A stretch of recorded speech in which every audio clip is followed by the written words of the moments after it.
Things here from 12.2, about 9 slides. So if you are having trouble with homework on the first set of homeworks, you may find the answers here in the first part of this. But I didn't want to put up 2 videos. The last one was a little long anyway. So let's just move on from here. So this will mostly be section 3, and we'll see where I quit.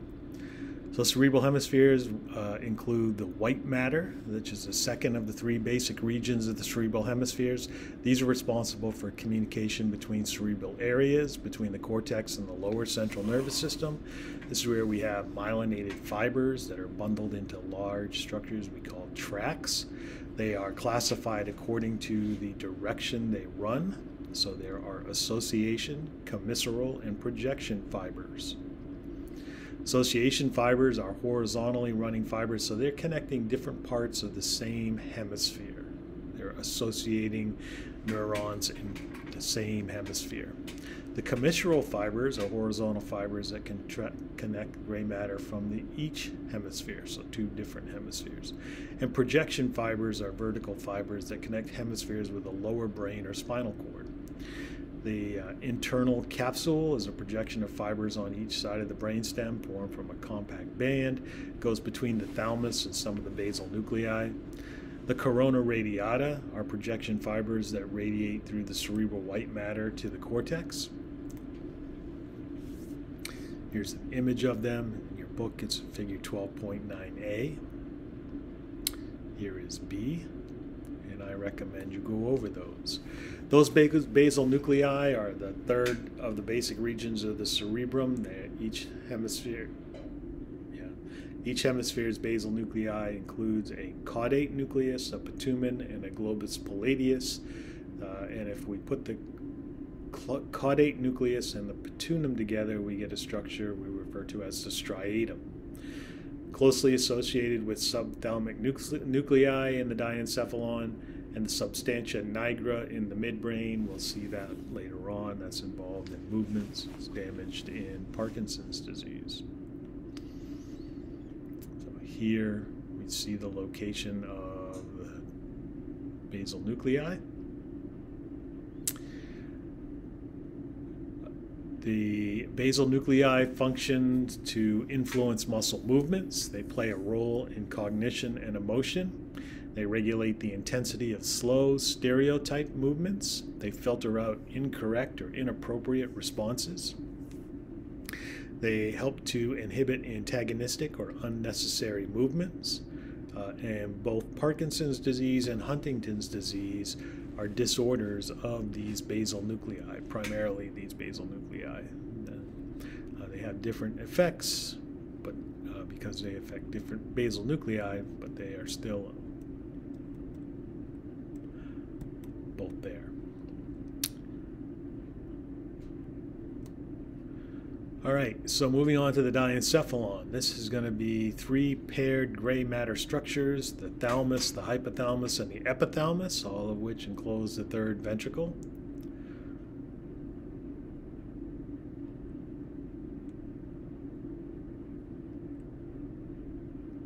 Lots of images. Go over those in your book, please. So the thalamus is the bilateral egg-shaped nuclei that forms the superior lateral walls of the 3rd ventricle. It's about 80% of the diencephalon. It's got bilateral nuclei connected by interthalamic adhesion, or intermediate mass, used to be referred to as. It contains several nuclei named for their location, and those nuclei project and receive fibers from the cerebral cortex. The main thalamic function is to act as a relay station for information coming into the cortex. It's going to sort, edit, and relay ascending inputs, things such as impulses from the hypothalamus for regulating emotion and visceral functions, impulses from the cerebellum and basal nuclei to direct motor cortices, and impulses for memory or sensory integration. Overall, it acts to mediate sensation, motor activities, cortical arousal, learning, and memory. It is a very important part of the brain. The hypothalamus, named because it's below the thalamus, is also located below the thalamus. It's going to form a cap over the brainstem and form the inferior lateral walls of the third ventricle. It's got a lot of important nuclei. For example, the mammary bodies are a pair of anterior nuclei that act as olfactory relay stations. There's a structure called the infundulum, which is a stalk that's connected to the pituitary gland when we talk about the endocrine system.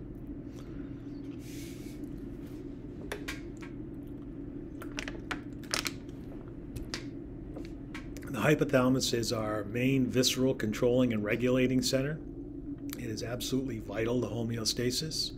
Its chief controls include the autonomic nervous system, so it's going to regulate things like blood pressure, rate and force of our heartbeat, digestive tract motility, size of our pupils. It also initiates physical responses to emotions. It's part of the limbic system. It helps us perceive pleasure, fear, rage. It's involved in biological rhythms and drives. Hypothalamus also regulates body temperature, such as sweating or shivering, regulates hunger and satiety in response to nutrient levels or hormones, regulates water balance and thirst, and it regulates our sleep-wake cycles. What an appropriate time to yawn. The suprachiasmatic nucleus of the thalamus sets our biological clock.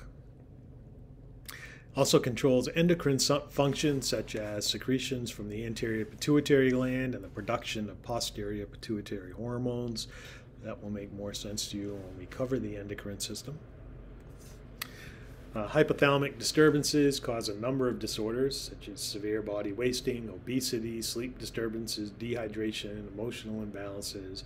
Can be damaged by tumors, radiation exposure, surgery, and traumas. The epithalamus is the most dorsal part of the diencephalon. It's going to form the roof of the third ventricle. It has got a structure called the pineal gland or pineal body that extends from the posterior border and secretes melatonin that helps regulate sleep-wake cycles.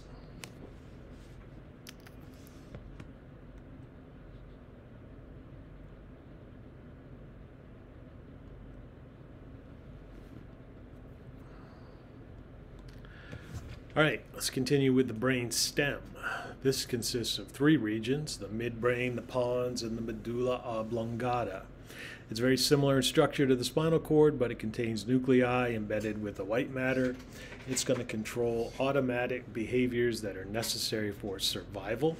It's got fiber tracts that connect to higher and lower neural centers. And its nuclei are associated with 10 of the 12 cranial nerves that we'll meet when we talk about the peripheral nervous system. So again, I'm going through these images pretty quick, but they're in your book and you should be referring to them, maybe even while you're listening to this. So the midbrain is located between the diencephalon and the pons. We find a structure called the cerebral peduncles, which are two ventral bulges that contain pyramidal motor tracts. They're going to form pillars that hold up the cerebrum. And we also have here the cerebral aqueduct, which is the channel that runs through the midbrain connecting the third and fourth ventricles. The periductal gray matter are nuclei that play a role in pain suppression and fight or flight response. They also include nuclei that control cranial nerve 3, which is the oculomotor nerve, and 4, which is the trochlea nerve.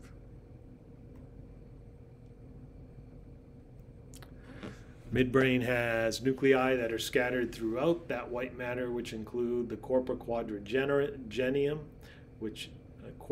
quadragemina, which are paired dorsal protrusions, the superior colliculi, which is the visual reflex center, and inferior colliculi, which is the auditory relay centers. That nuclei called the substantia nigra, which is functionally linked to the basal nuclei. This is where the damage occurs for Parkinson's disease. It's a degeneration of the substantia nigra.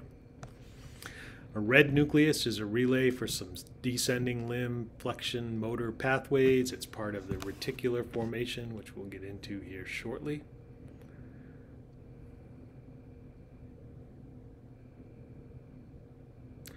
The pons is between the midbrain and the medulla oblongata. The fourth ventricle is going to separate the pons from the cerebellum. It's composed of conduction tracts. There are long longitudinal fibers that connect higher brain centers and spinal cord. They're transverse dorsal fibers that relay impulses between the motor cortex and the cerebellum. It's the origin for cranial nerve 5, which is the trigeminal, 6, which is the abducens, and 7, which is the facial. Some nuclei here play a role in the reticular formation, and some help maintain normal rhythm of breathing.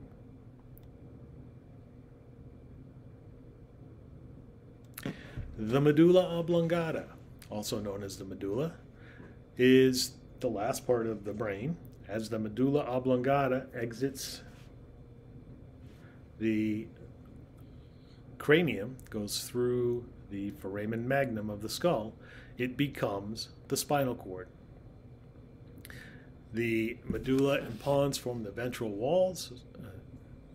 The fourth ventricle is found here, and it has the choroid plexus, which is a capillary-rich membrane forming cerebral spinal fluid that we talked about last week. Some structures within the medulla oblongata include the pyramids, the decussation of the pyramids, and the olives. The pyramids are two ventral longitudinal ridges formed by pyramidal tracts from the motor cortex. The decussation of the pyramids is the point where the pyramidal tracts cross over to the opposite sides of the body, and the olives are swelling caused by the underlying inferior olivaria nuclei that relay stretch information from muscles and joints to the cerebellum. Cranial nerves 8, 9, 10, and 12 come from the medulla oblongata. There is the vestibular and cochlear nuclei that help us with equilibrium, and the nucleus cutaneus and nucleus gracilis that are sending information from the spinal cord.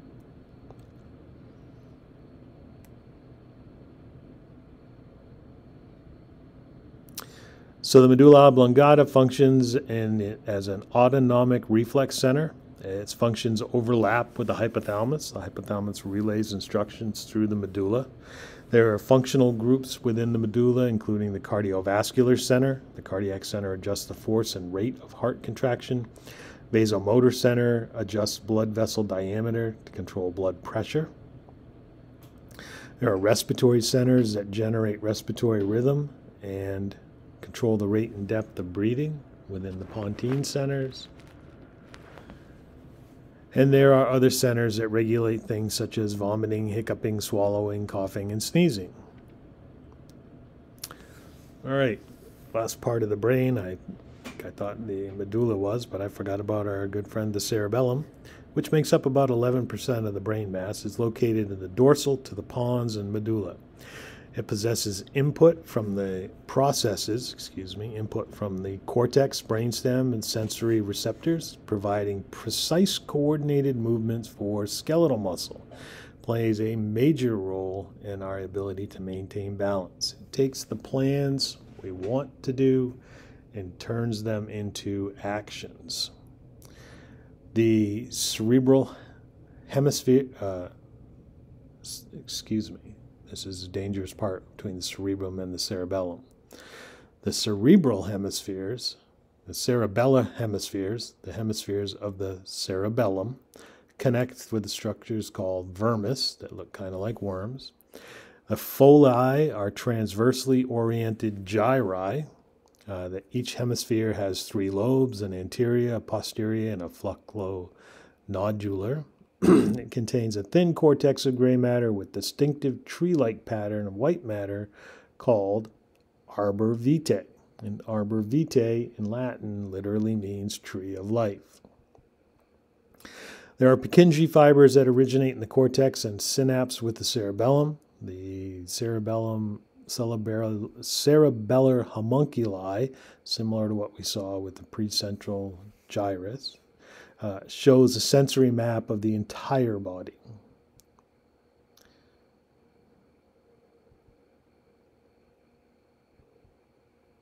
This is an isolated cerebellum. All the fibers in the cerebellum are ipsilateral. They are from and go to the same side of the body. There are 3 paired fiber tracts connecting the cerebellum to the brainstem. The superior cerebellar peduncles, the middle cerebellar peduncles, and the inferior cerebellar peduncles, which connect the cerebellum to the midbrain, the pons to the cerebellum, and the medulla to the cerebellum.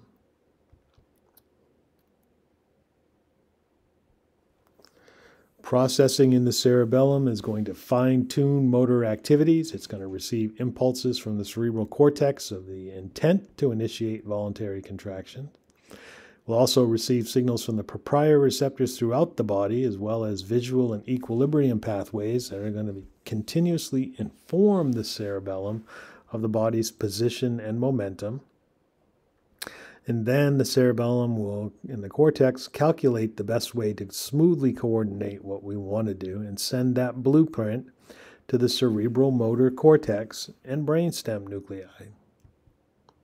We also know there are cognitive functions that occur within the cerebellum. So neuroimaging suggests that cerebellum plays a role in thinking, language, and emotion. As it does for motor processes, it compares actual output of higher functions with expected output and adjusts accordingly. There's our homunculi. And that is the end of part B. We still haven't left the brain, but I think we've done all the major regions. So I will end it there.